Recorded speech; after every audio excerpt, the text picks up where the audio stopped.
You know, the people that lived through World War I also had no idea what was happening. Their press was also lying to them. The British press, the French press, the German press.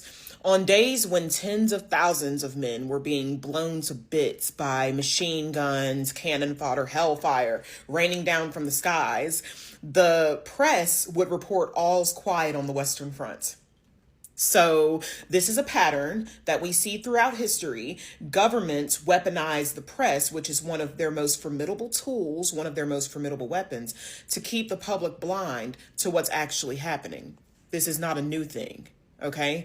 And just to put into perspective how much people didn't see, by the end of World War I, which was in 1917 or 1918, I think it was 1918, by the end of World War I, 10 million soldiers, 10 million people, not even just soldiers, had been killed.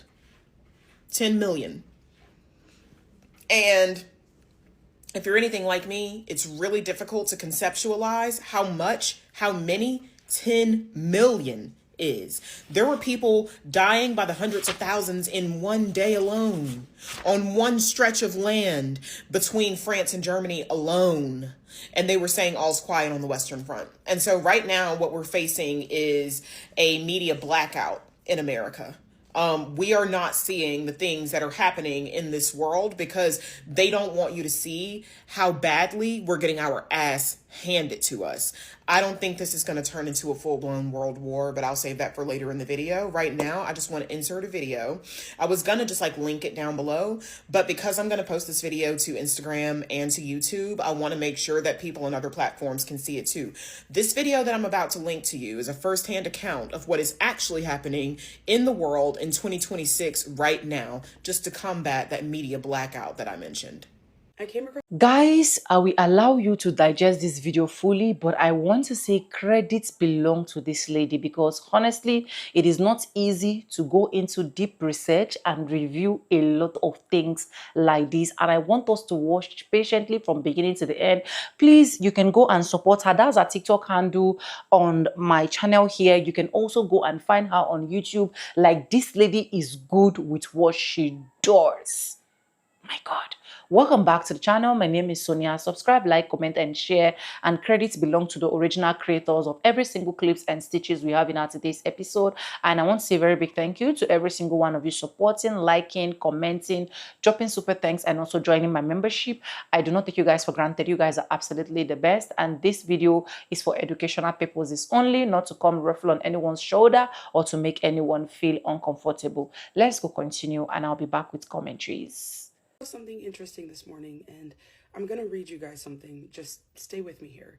This was written by Alon Mizrahi, and he is a very prominent Israeli journalist.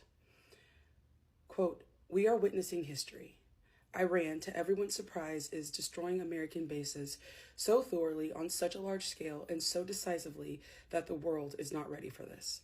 In 4 days, Iran has managed to expand its sphere of military dominance in the region.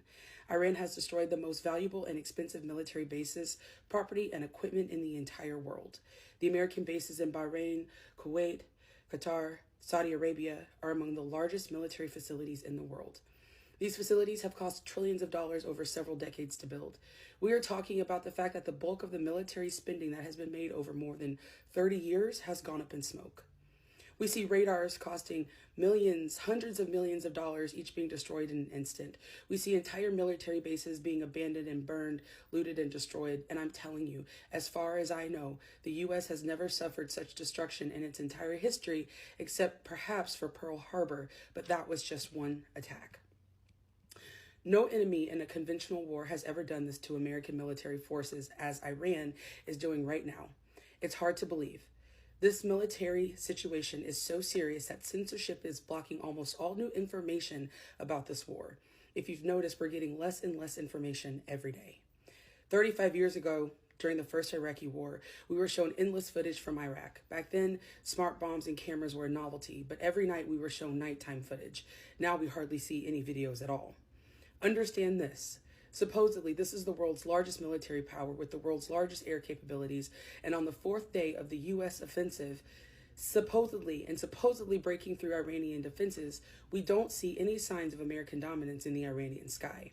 Where are all the video recordings of our planes flying over Tehran or any part of Iran for that matter? American soldiers can't even dream of setting foot on Iranian soil. And to understand how desperate this war is, on the fourth day, you're already hearing the most insane proposal and ideas from the Trump administration. They're proposing sending military escorts for oil tankers leaving the Persian Gulf. What are you even talking about? You want to send American ships into the zone of destruction of thousands of Iranian missiles? Now no one can get through the Strait of Hormuz. The Iranians have been preparing for this for decades. They're flaunting the idea of arming Kurdish militias to invade Iran. What the hell are you talking about? Have you seen a map of Iran? It seems the Trump administration has never seen a map of Iran. Do you know how vast it is? What does it mean to invade Iran? Do you think a militia of 10,000 people could invade Iran, or even 50,000 or 100,000? Iran will swallow them up. The U.S. and Israel have already lost this war. The U.S. and Israel can kill millions of civilians in their homes. They have powerful bombs and can blow up buildings, but they won't win this war. Iran's military infrastructure and weaponry is deep underground all over Iran. Neither the Americans nor especially the Israelis have any chance of reaching any of it. They're in deep shit. They started something they have no chance of finishing. When this all ends, the U.S. will never return to West Asia. There will be no American presence in the Middle East. I'm telling you this now with certainty. End quote. I don't think they're quite telling the truth about what's going on over there. So let's just be honest, guys. Do you think when people are saying that a lot of things is missing out, do you think they are lying? Now, let me break something down to you guys before we continue rolling out the other parts of the clip, right? Guys, I saw a particular video where a lady was screaming that every single thing that is happening in the media is going north south. If it is A, they will come to tell us is B. If it is B, they will come to tell us is D. And guess how I was able to like sneak in and get this information a bit? I also create content on TikTok, and we saw when the American government, American blah blah blah interviewer actually interviewed the supreme leader of Iran, right? And he asked him one simple question where he literally said that, are you people ready? The man said, we don't need to be ready. We have been prepared for 10 years. We don't need to be ready. Now, he said something as well. Are you people willing to cease fire? He said it. He said, we are not even ready to get any negotiation right now because we are in the Ramadan. And during this Ramadan period, we do not dine or wine with the devil. Then they went ahead and interviewed their own soldiers as well. I think I did a video about that where the soldiers actually sent out a message that they are fully ready. In fact, if there is anybody that will literally try them, they will unlive them and then make sure that their body will not come back to US or Israel. They will literally need to put them there. Now, shockingly to all of this that has been circulating yesterday, shockingly this morning, only for me to wake up and I'm seeing that the Iranians on the news, I'm seeing the Iranians want a ceasefire. And Trump said he is not ready for a ceasefire. I was like, God, don't confuse me. How can we be seeing this yesterday and we're seeing another different thing in the news today? How did we end up here? But anyways, let's continue this video. I'll be back with commentaries. So that's what we've got going on right now. And the reason that I don't think that this is about to turn into a full-blown war, a full-blown like world war, there's a couple of reasons for it. Number one, we do have a lot of things in common with what they had going on at the start of World War I. And so some of those things that we have in common, I'm talking strictly from an American perspective. I can't speak for all the other countries. That video would be too long. I just can't do that. From an American perspective, what we have in common with the Americans of 1914 and 1915 is that at that time, there was major class conflict. The IWW, also known as the Wobblies, also known as the Industrial Workers of the World, were a socialist group that was advocating for socialism and workers' rights for like like what, like 50, 60, 70 years. And they were very formidable. The US government was scared shitless of them. And they went out of their way to destroy the Wobblies. And so we were having class conflict like we had never seen before. Okay. There was also, the country was in an economic recession. Sound familiar? Right. So anytime there's like an economic recession or an economic depression, the elite powers that be, the rich minority up there that feels like they're gods and that they can, warp and manipulate and mold people's lives the way they see fit, they're probably going to start a war or some type of conflict so that they can bolster the economy. Okay. Actually, let me pause there and say this. So World War I started in 1914, before America even entered the war, bitch. Before we even entered the war, we were selling weapons to England. And by 1915, mind you, the war started in 1914. By 1915, war orders for the Allies, mostly England, had stimulated the American economy.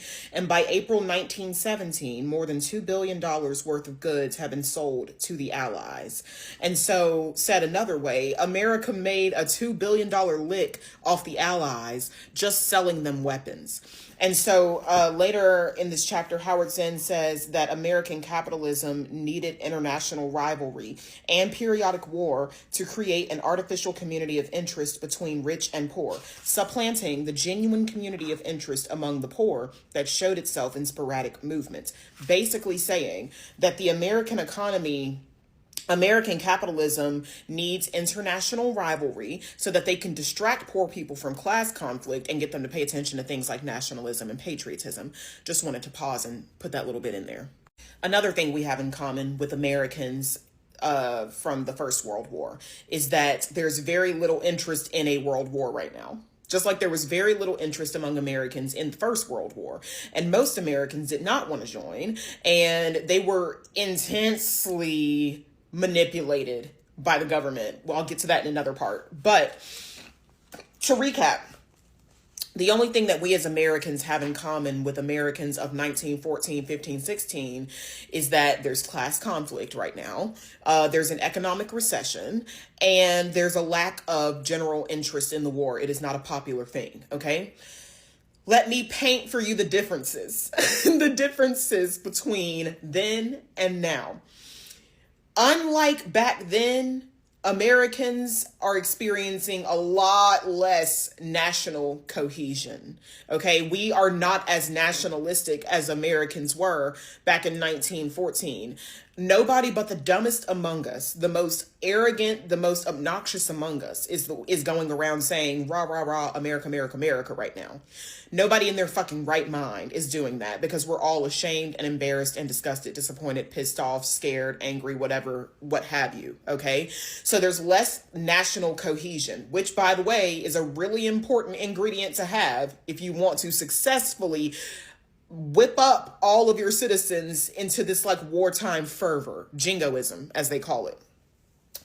In addition to that, there's less patriotism overall. That's just like an extension of the nationalism. There's just less patriotism among Americans right now for obvious reasons. Also, the rich minority have a lot less control over media messaging than they used to back then. Back then, it was as simple as buying off the newspapers and buying off the magazines. That's it. That's all you had to do. And if your opponents, like if the socialists, for instance, had a newspaper that you didn't want people to read as a rich elite minority, all you had to do was like set their news press room on fire. And then, oh, well, we just defeated that newspaper. Like, it was much more simple to control the narrative in 1915 than it is in 2026. Social media really is like the next frontier. Like, honestly, every single thing that this lady is saying is literally making sense. I don't know if someone is with me, but if you have watched to this point and you saw that every single thing she's saying is literally making sense, let me know in the comment section. See, please go and support her, because for you to be able to sit down, settle down, bring out research like this, it is absolutely not easy. Anyways, let's finish the remaining part of the video. I'll be back with commentaries. It's truly, truly a game changer, because it's not as easy to control social media as it is to control CBS. It's not as easy to control TikTok as it is to control Disney. It's not as easy to control even Instagram, Twitter, Facebook as it is to control CNN. There's a reason why Don Lemon has gone independent and is now just posting his shit on social media. There's a reason why when I was in school for journalism, when I was very young, 18, 19, I thought I wanted to be an investigative reporter. And then I thought I wanted to be a talking head on one of the main news channels. And now I know, and I found out early on, I found out actually after the Michael Brown Ferguson shooting in 2014, that's another story for another day. I realized that I didn't want to work for a mainstream news channel because I didn't want them writing the script for what I could say, because as we know, as I'm talking about, mainstream news is very easily bought. Okay.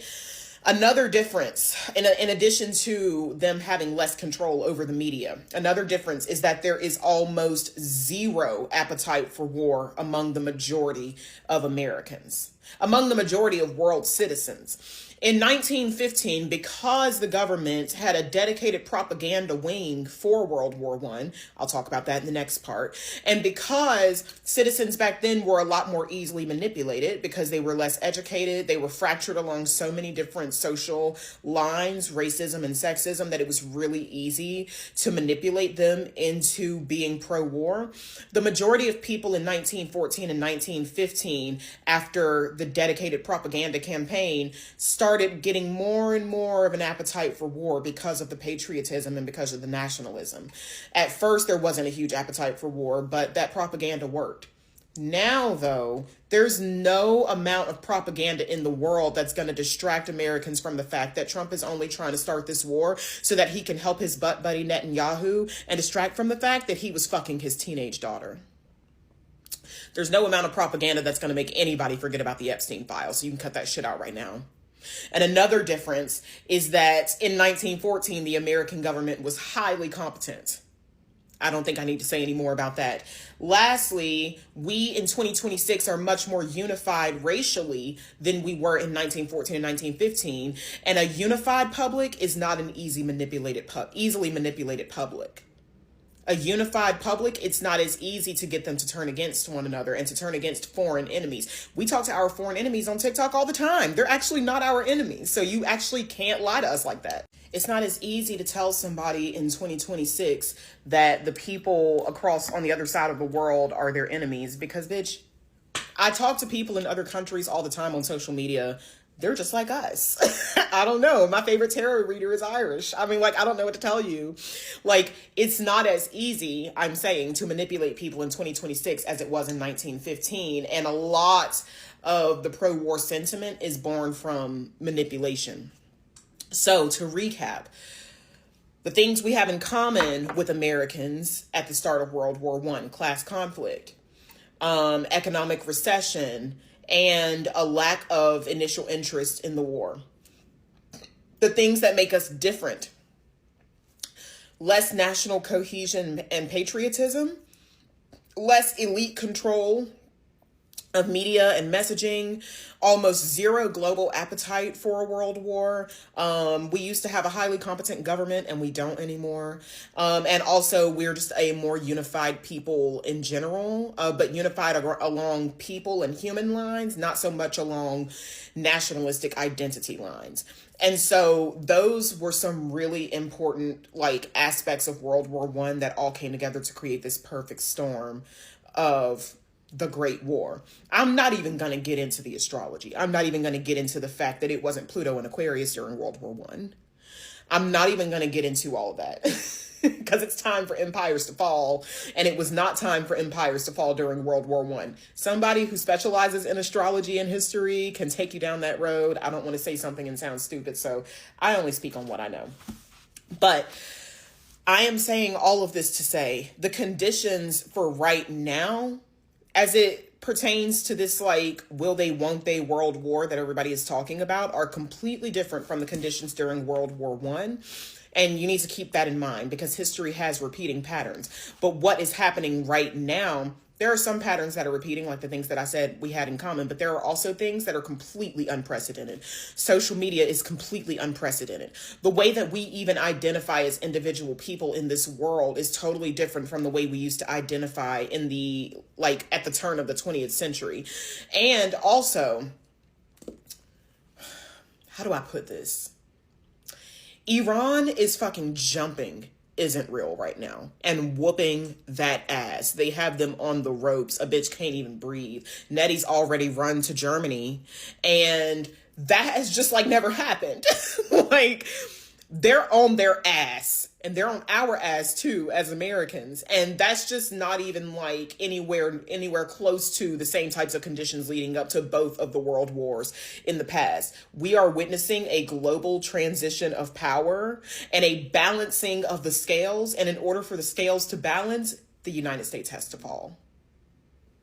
The United States has to lose its position on the world stage so that we can all enjoy a better quality of life without the top fucking bully ruining everything for everybody.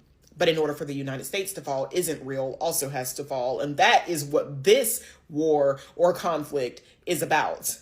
Totally different from the other world wars. So maybe that can like help you sleep easier. We're actually facing uncharted territory right now.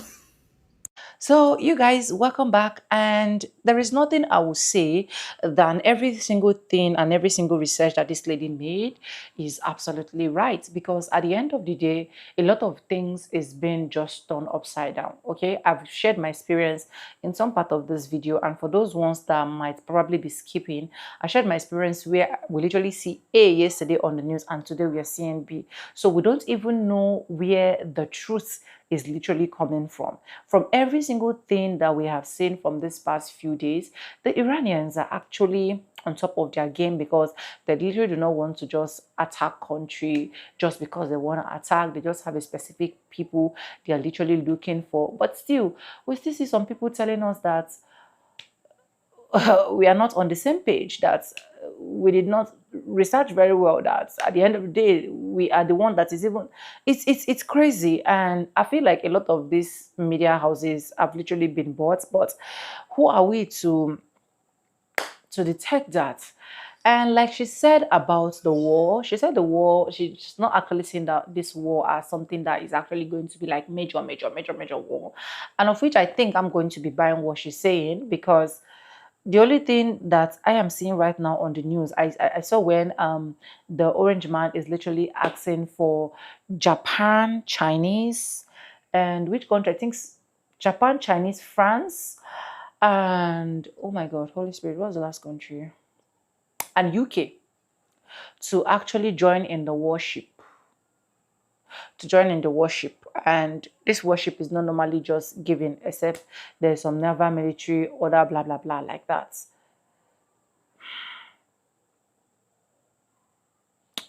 In the first place, honestly, the orange man wouldn't have even started all of this. It's just we don't just know. A lot of people are, that's why a lot of people are even speculating that what did this Israel man have with this orange man that is making him to literally abandon every single person, even his own. And that's good for them. And I love for the people that have voted for him and is abandoning them and he don't want to give them any answers. I love that for them, because that is what they literally choose for themselves. I don't have any pity. Okay, but for those of us that did not vote, it's painful that we are not even knowing what is happening inside. We're not knowing what is happening outside, because it's looking more like the more we even try to talk, the more they try to change a lot of things. I don't know if someone is getting, but everything she said is absolutely right. Please do want to support her page.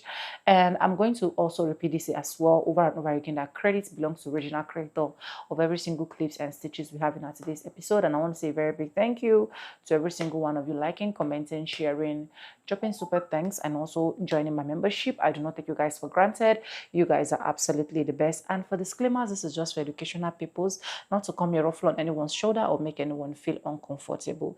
Anyways, thank you so much for staying sick and hook with me to the end of this video. And yes, with that being said, with no further ado, I do like I always say in my videos, I'm going to be saying bye, and I'll see you guys in my next one. But then bye guys, I love you guys. Mwah.